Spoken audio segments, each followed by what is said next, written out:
Alors je dirais qu'elles sont conviviales et studieuses, ces JFE. J'ai été très marquée par à quel point les participants sont attentifs, à l'écoute, discutent âprement, sont là dès 9 h du matin, alors même qu'ils ont eu la soirée la veille. Je trouve cette ambiance vraiment d'une énergie magnifique.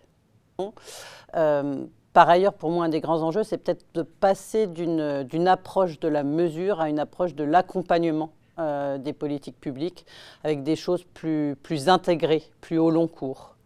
Un autre point d'enjeu, ce serait certainement de pousser encore plus loin le côté participatif pour, en aidant à mettre en débat ce qui fait conflit, que l'évaluation contribue à la sauvegarde de la démocratie et du dialogue social.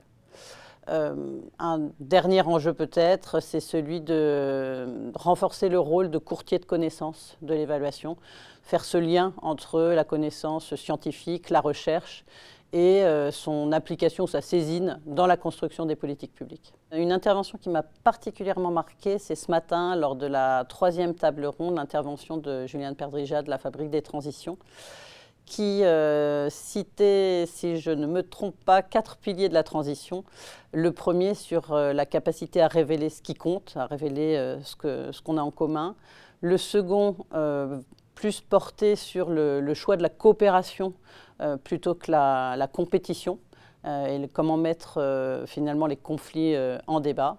Et puis un troisième qui est plus, lui, sur le fait de prendre en charge la systémie et donc tous les niveaux interterritoriaux, le dialogue entre ces niveaux. Et le dernier, forcément très important pour nous, l'évaluation comme outil de pilotage et d'aide au suivi de la trajectoire en fait, de ces transitions.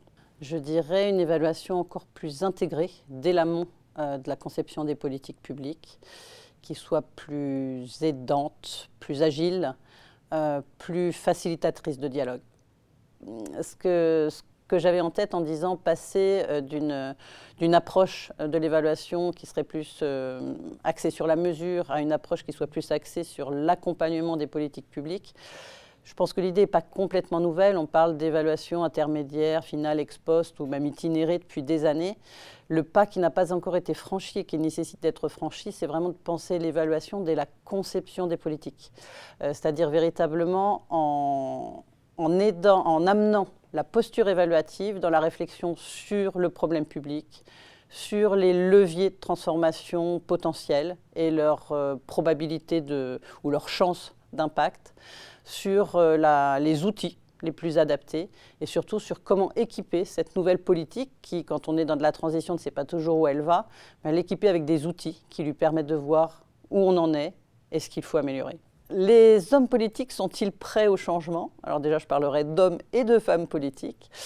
Sont-ils prêts au changement? Je pense que comme tout un chacun, ils ont certainement besoin d'un peu d'accompagnement pour aller vers le changement, mais je pense que nous sentons tous que de nouvelles choses doivent être inventées, tentées, expérimentées, et que leur proposer peut-être des solutions pour imaginer de nouvelles façons de s'y prendre serait certainement une très bonne chose.